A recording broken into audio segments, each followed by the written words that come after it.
আসসালামু আলাইকুম প্রিয় দর্শক, অন্য মঞ্চে আলোচনায় আপনাদের সকলকে স্বাগত জানাচ্ছি।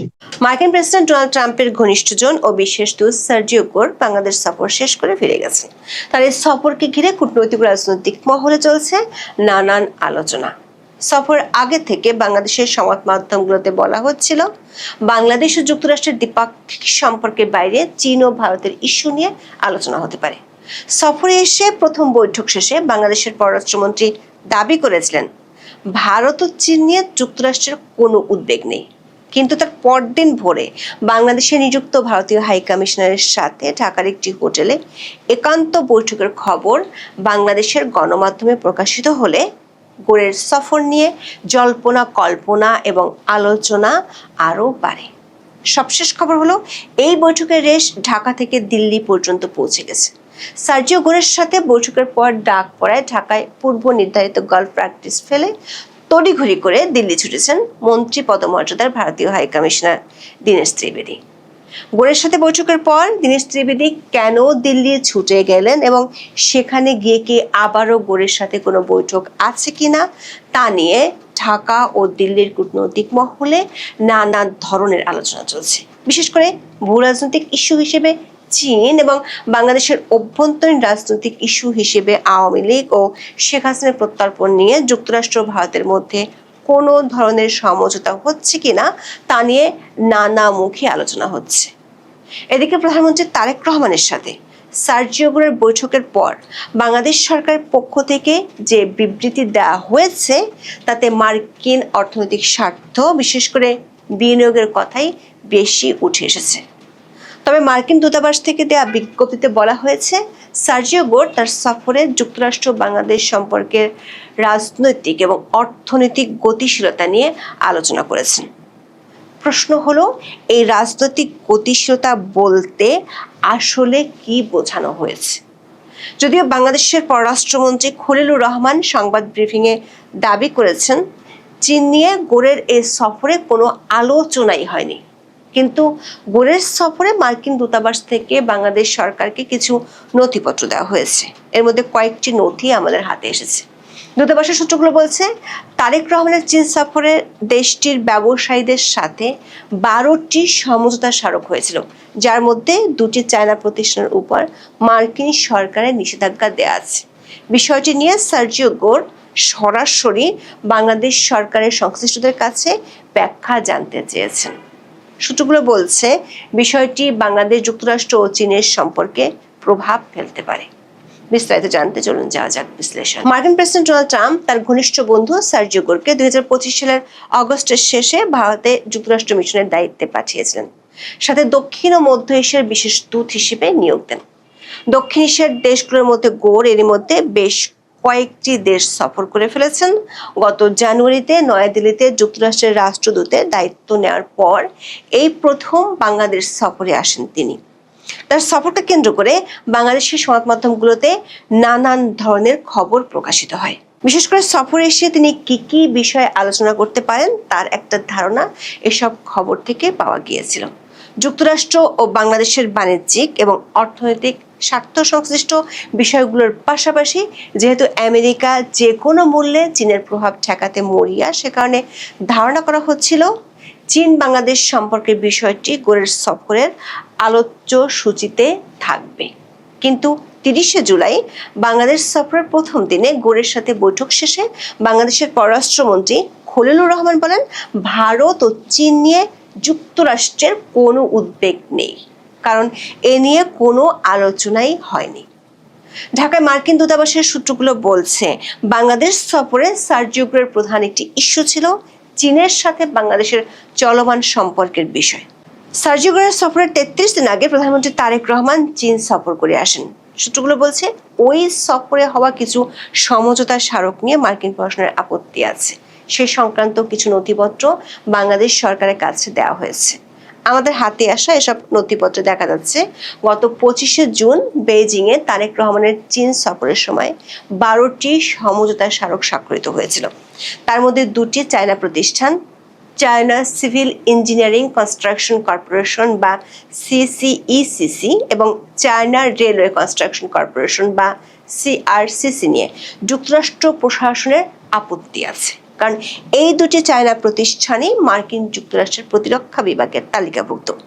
সিসিইসিসি মার্কিন যুক্তরাষ্ট্রের প্রতিরক্ষা বিভাগের তালিকাভুক্ত এবং নিষেধাজ্ঞার আওতাধীন মূল প্রতিষ্ঠান চায়না রেলওয়ে কনস্ট্রাকশন কর্পোরেশনের একটি প্রধান অঙ্গ সংগঠন ও সহযোগী প্রতিষ্ঠান। মার্কিন প্রশাসন থেকে বলা হয়েছে, মার্কিন নিষেধাজ্ঞার নীতি ও নির্বাহী আদেশ অনুযায়ী এই ধরনের সামরিক সংযোগযুক্ত বা তালিকাভুক্ত মূল প্রতিষ্ঠানের অঙ্গ সংগঠনগুলোর উপরও নিষেধাজ্ঞা ও বিনিয়োগের উপর বিধিনিষেধ কার্যকর থাকে।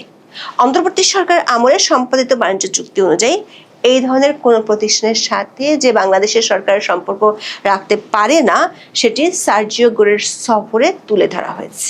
সূত্রগুলো বলছে, এর মধ্যে সিসিইসিসি নামক প্রতিষ্ঠানটি বাংলাদেশের চায়না অর্থনৈতিক জোনের কাজে $650 মিলিয়ন বিনিয়োগের কথা রয়েছে, কিন্তু মার্কিন প্রশাসনের আপত্তিতে বিষয়টি এখন প্রশ্নের মুখে পড়ে গেছে। তবে এ বিষয়ে বাংলাদেশ সরকার প্রতিক্রিয়া কি তা জানা যায়নি। চীন ইস্যু ছাড়া সার্জিও গোরের সফরে আরেকটি ইস্যু নিয়ে বেশ আলোচনা হচ্ছিল, সেটি হলো ভারতের সাথে বাংলাদেশের সম্পর্ক এবং এই দুই দেশের মধ্যকার চলমান প্রধান রাজনৈতিক বিবাদের বিষয়গুলো নিয়ে যুক্তরাষ্ট্রের এই বিশেষ দূত কোনো ভূমিকা রাখেন কিনা। যদিও 30 জুলাই খলিলুর রহমান চীন প্রসঙ্গের মতো ভারতের ইস্যুটিকে উড়িয়ে দিয়েছিলেন, কিন্তু তার 12 ঘন্টার মধ্যে বিষয়টির নাটকীয় মোড় নেয়।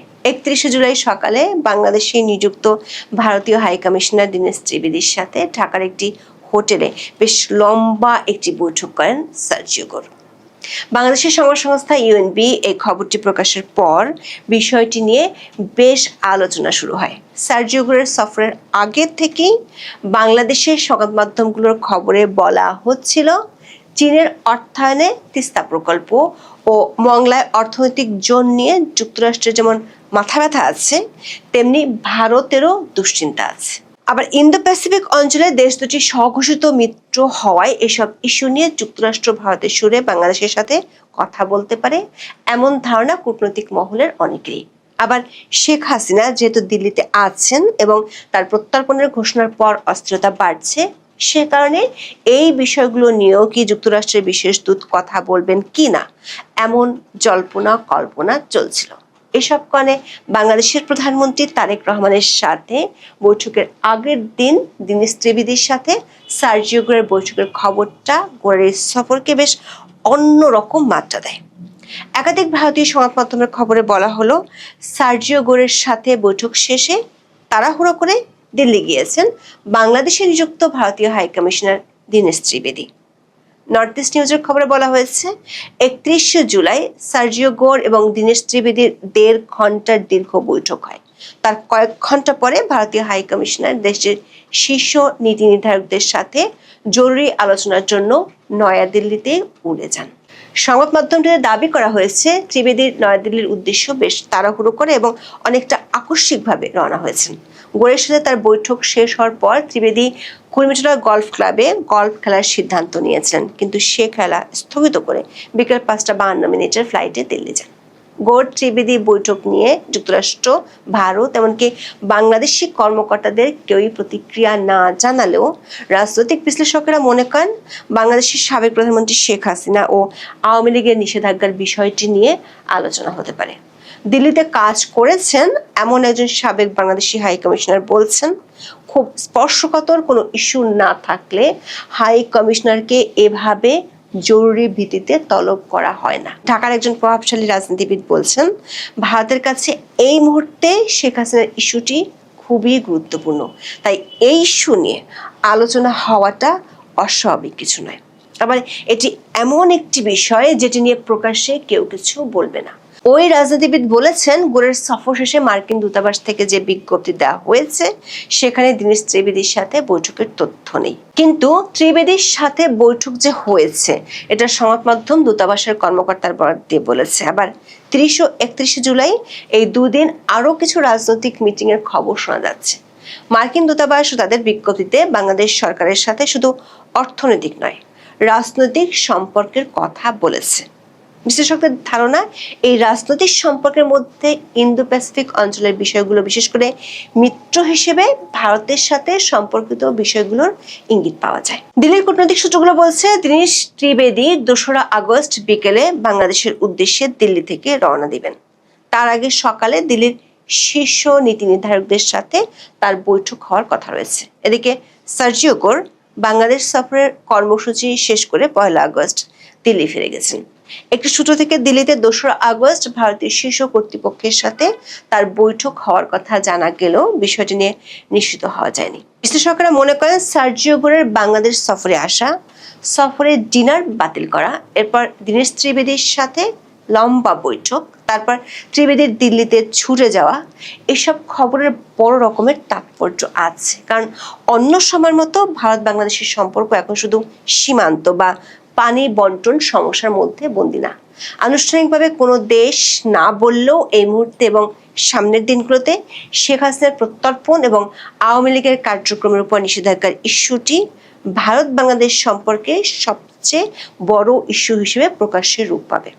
বিষয়টি গত নির্বাচনের আগেও পর্দার আড়ালে বড় রকমের ভূমিকা রেখেছিল। এখন আগামী ডিসেম্বরের মধ্যে শেখ হাসিনা দেশে ফেরার ঘোষণা দেয় বিষয়টি সামনে আরো জোরালো হবে। শেখ হাসিনার ফেরার ইস্যুটির সাথে শুধু ভারত বাংলাদেশের সম্পর্ক নয়, এর সাথে বাংলাদেশের অভ্যন্তরীণ রাজনীতি ও ভূ রাজনৈতিক অনেক পক্ষ জড়িত। এসব পক্ষের মধ্যে সমঝোতা করার জন্য মার্কিন যুক্তরাষ্ট্রের সবচেয়ে বড় ভূমিকা যে আছে, সেটি 24 আগস্টের পর থেকে ওপেন সিক্রেটের বিষয় হয়ে গেছে। এখন দেখার বিষয়, ভারত ও যুক্তরাষ্ট্র এসব ইস্যু নিয়ে কতটা সমন্বিতভাবে কাজ করে। এখন এই পর্যন্ত। সবাই ভালো থাকুন, সুস্থ থাকুন, নিরাপদে থাকুন। আসসালামু আলাইকুম রহমতুল্লাহি ওয়া বারাকাতুহু। সম্মানিত দর্শক, গত প্রায় 2 মাস ধরে বাংলাদেশের রাজনীতিতে সার্জিও গোর এই শব্দটি, এই নামটি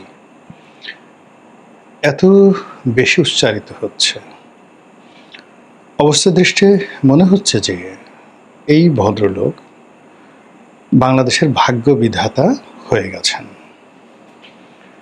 এবং তাকে যেভাবে পোর্ট্রেট করা হচ্ছে বিভিন্ন সামাজিক মাধ্যমে, এমনকি মূলধারার গণমাধ্যমে, এতে করে মনে হচ্ছে যে he is more powerful than even mister Donald Trump. এটাই মনে হচ্ছে। আমাদের এই বাংলাদেশে এই যে এখন ওপেন সিক্রেট যে একটা রেজিম চেঞ্জ হয়েছে, তার সরকারের যে পরিবর্তন হয়েছে, এটা আমেরিকা করে দিয়েছে। এবং একথা এখন সবাই বলছে যে গত 2 বছর ধরে যারাই মন্ত্রী হয়েছেন, এমপি হয়েছেন, তারপর রাষ্ট্র চালাচ্ছেন, তাদের মাথার উপর আমেরিকার হাত আছে। এখন আমেরিকার হাত সরাসরি কোনো ক্ষেত্রে আছে, ধরেন প্রধানমন্ত্রীর উপর আছে, প্রধানমন্ত্রী মন্ত্রীকে বানিয়েছেন। এইভাবে মানে আমেরিকা যাকে অপছন্দ করে এরকম একটা লোকও এই সরকারের ধারে কাছে যেতে পারেনি। এখন ফরহাদ মাজাহারের মতো মানুষ, তারা এখন প্রকাশ্যে এই আমেরিকার ডিপ স্টেট পলিসি, তাদের সাম্রাজ্যবাদ নীতি এবং তারা এই মুহূর্তে সরকারের উপর যে প্রভাব বিস্তার করছে, এই কথাগুলো প্রকাশ্যে বলছে। যদিও তারা ডক্টর মোহাম্মদ ইউনূসের জমানাতে কথাগুলো এভাবে বলেননি। তারা চেয়েছিলেন ইউনূসকে সাস্টেন করানোর জন্য, কিন্তু এখন তারা বলছেন যে আমরা যতই তাকে ভালো বলার চেষ্টা করেছি, কিন্তু আমেরিকা থেকে যেভাবে কল কাঠিয়ে নিয়েছেন সেভাবে ইউনূস আসলে অ্যাক্ট করেছেন বা রিঅ্যাক্ট করেছেন। আবার তারা এখন বলার চেষ্টা করছেন এই গ্রুপটি, জনাব ফরহাদ মাজাহার এবং তার সঙ্গে তার যারা ভক্ত মুরিদান রয়েছেন, তাদের বক্তব্য হলো জনাব তারেক রহমান সাহেব is a extended version or element of doctor Mohammad Yunus, nothing more. এটা ইউনূস প্লাস গভর্নমেন্ট, এটা আমেরিকা ডিপ স্টেট ভার্সন 2, এইভাবে তারা বলার চেষ্টা করছেন। তো সেই কারণে বারবার এই সার্জিও গোরের কথাগুলো আমাদের সামনে চলে আসছে। আর সার্জিও গোরের এই বক্তব্য সামনে আনার আগে আমাদের দেশে 2টো নাম, একটা হলো পিটার ডি হাস আর একটা হলো ডোনাল্ড লু। তার মধ্যে মিস্টার ডোনাল্ড লু, তিনি বাংলাদেশের রেজিম চেঞ্জ করেছেন, পাকিস্তানের রেজিম চেঞ্জ করেছেন, শ্রীলঙ্কার রেজিম চেঞ্জ করেছেন, এবং এটা মানে ক্লাইভকে যেভাবে পাক ভারত উপমহাদেশে ইতিহাসের একজন পট পরিবর্তনকারী, আপনি যেভাবে বলেন না কেন, পট পরিবর্তনকারী হিসেবে বিবেচনা করা হয়, তার চাইতেও মিস্টার ডোনাল্ড লু আমাদের এই পাক ভারত উপমহাদেশে তার এই রেজিম চেঞ্জের পলিসির কারণে অমর হয়ে থাকবেন। আপনি দেখেন পুরো মধ্যপ্রাচ্যের প্রথম মহাযুদ্ধের সময়টিতে অটোম্যানদের পতন, ওখানে ইংরেজদের রাজত্ব, ইউরোপীয়দের রাজত্ব, এবং আজকে এই যে প্রথম মহাযুদ্ধ থেকে আজকে যে পুরো ইউরোপ এবং আমেরিকা পুরো মধ্যপ্রাচ্য যে শোষণ করেছে, সেই শোষণের যে নায়ক, যিনি এই পুরো জিনিসটাকে কুক করেছেন, তিনি একজন কর্নেল ছিলেন ব্রিটিশ গোয়েন্দা সংস্থা MI6। আপনারা জানেন যে তাদের দুটো গোয়েন্দা সংস্থা রয়েছে, MI6 এবং MI5। দেশের মধ্যে যে গোয়েন্দা সংস্থাগুলো চালায় জাস্ট NSI এর মতো, সেটা হলো MI5, আর ঠিক CIA এবং রয়ের মতো দেশের বাইরে যে সকল অপারেশন চালায় সেটা হলো MI6। তো এরকম MI6 এর একজন কর্নেল, তিনি একেবারে 10 বছর মরুভূমিতে গিয়ে মরুভূমির একেবারে রীতিমতো হুজুর হয়ে গেলেন, মুসলমানের মধ্যে মিশে গেলেন, এবং এত ভালো আরবি জানতেন যে বেদুইনরা, বড় বড় বেদুইন গোত্র, মানে তাদের সাথে তাদের সম্পর্কটা হয়ে গেল। আরও ডিটেলস মানে এখানে তার দুটো, একটা হলো তার এই কাহিনী নিয়ে একটা খুব বিখ্যাত, মানে যাকে বলে ব্লকবাস্টার একটা সিনেমা হয়েছে, দ্য লরেন্স অফ অ্যারাবিয়া, সেটা দেখতে পারেন। আর তার কাহিনী বর্ণনা করে বিখ্যাত রোড টু মক্কা একটা বিখ্যাত বই আছে, এই বইতে আবুল আসাদ যিনি লেখক, তিনি এই চমৎকারভাবে লরেন্স অফ অ্যারাবিয়ার কাহিনী বর্ণনা করেছেন। তো এই লরেন্স অফ অ্যারাবিয়াকে নিয়ে যেভাবে চলচ্চিত্র হয়েছে, আগামীতে দেখবেন যে এই ডোনাল্ড লুকে নিয়ে এরকম চলচ্চিত্র হবে। একটা তিনটে গভর্নমেন্টকে রীতিমতো ফেলে দিয়েছেন, 4টে গভর্নমেন্টকে, পাকিস্তান, শ্রীলঙ্কা, নেপাল, বাংলাদেশ, 4টে দেশের রেজিম চেঞ্জ করে ফেলেছে একজন লোক, ডোনাল্ড লু।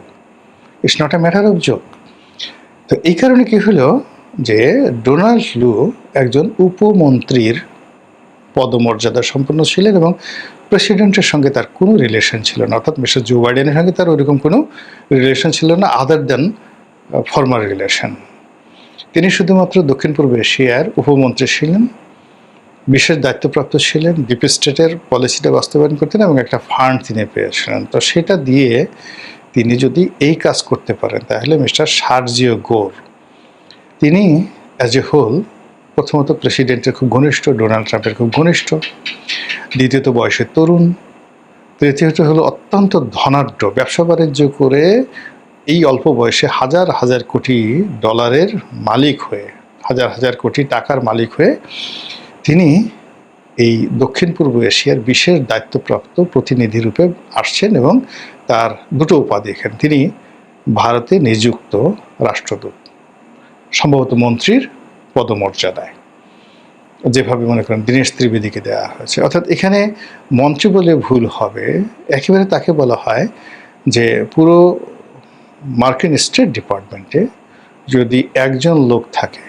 যার সঙ্গে ডোনাল্ড ট্রাম্পের 1-to-1 রিলেশন, টেলিফোনে কথা বলতে, তার সাথে দেখা করতে, কখনো তাকে কোনো প্রোটোকল মেনটেন করতে হয় না, তিনি মিস্টার সার্জিও গোর। তো সেই সার্জিও গোর প্রথম দায়িত্ব ভারতের রাষ্ট্রদূত, দ্বিতীয় দায়িত্ব হলো এই দক্ষিণ পূর্ব এশিয়ার দায়িত্ব। ফলে তাকে মনে করা হচ্ছে ফাদার অফ ডোনাল্ড লু।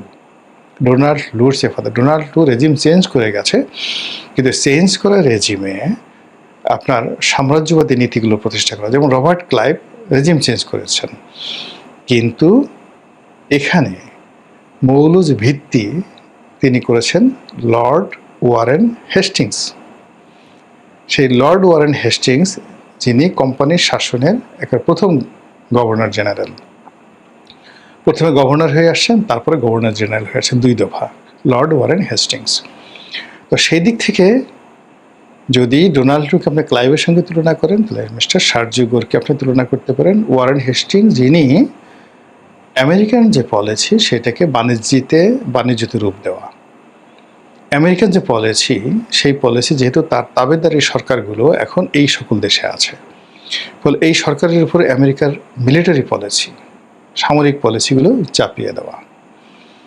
এখানে আমেরিকার যে কৌশলগত দিকগুলো রয়েছে, কৌশলগত দুটো দিক আছে। প্রথম দিক হলো যে স্থল কেন্দ্রিক, ভূতাত্ত্বিক, মানে ভূমি সংক্রান্ত যে তত্ত্ব এবং ওটাকে ভূরাজনৈতিক। আর এটা হলো ব্লু পলিটিক্স, মানে সমুদ্র জল, যেটাকে অনেকে মানে সেই ব্লু ইকোনমি বলে, সেই ব্লু ইকোনমির ক্ষেত্রে হলো ব্লু পলিটিক্স। তো জিও পলিটিক্স মানে ভূমি থেকে ভূমি, আর এটা হলো ব্লু পলিটিক্স। তো এখন ব্লু পলিটিক্স হলো এখানে ইন্দো প্যাসিফিক, তাদের যে কৌশলগত ইন্দো প্যাসিফিক যে তাদের প্রযুক্তি রয়েছে, অর্থাৎ প্রশান্ত মহাসাগর থেকে আটলান্টিক, প্রশান্ত মহাসাগর থেকে ভারত মহাসাগর হয়ে মালাক্কা যাকে বলা হয় প্রণালী হয়ে যেটা বে অফ বেঙ্গলে ঢুকেছে, এই পুরোটা হলো তাদের জন্য একটা রাজনীতি।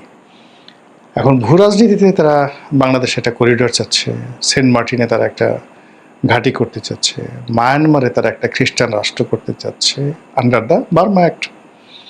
আর তাদের যে প্যাসিফিক কমান্ড ছিল, সেই প্যাসিফিক কমান্ডটাকে এনে তারা ইন্দো প্যাসিফিক করলো। ইন্দো প্যাসিফিককে বাদ দিয়ে এখন তাদের বে অফ বেঙ্গল, তাদের যে কৌশলগত ব্লু পলিটিক্স, সেখানে চলে আসছে। অর্থাৎ তারা সমুদ্রে তারা আধিপত্য চায় এই অঞ্চলে, এবং আধিপত্য করতে গিয়ে তারা চীনের সঙ্গে কন্ট্রাডিক্ট করতে চায় না, ভারতের সাথে কন্ট্রাডিক্ট করতে চায় না। আর কন্ট্রাডিক্ট করতে না গেলে তাহলে এই বে অফ বেঙ্গলে তারা বাংলাদেশের জলসীমা এবং মায়ানমারের জলসীমা, আমরা যেহেতু চদু মাকড়া পার্টি, আমাদেরকে কান মূল্যেও আমাদের কিছু করার নেই। ফলে আমাদের যে মহীসোপান আছে, আমাদের যে বঙ্গোপসাগরের যে অঞ্চলটুকু আমাদের কর্তৃত্বে আছে, আমাদের এবং মায়ানমারের, এই জায়গাতে তারা মাতুব্বারিটা করতে চায়। এবং এই পুরো কাজটা করার জন্য সর্বময় ক্ষমতা দিয়ে পাঠানো হয়েছে সার্জিও গোরকে। আপনি বুঝতে পারছেন ব্যাপারটা তার গুরুত্বপূর্ণ জায়গাতে। অর্থাৎ কাজ হয়ে গেছে, এখন এখানে যেখানে মিলিটারি পাঠানো দরকার মিলিটারি, যেখানে ব্যবসায়ী পাঠানো দরকার ব্যবসায়ী, যেখানে ধর্ম কর্মের পর সেখানে আপনার যাজকরা আসবে।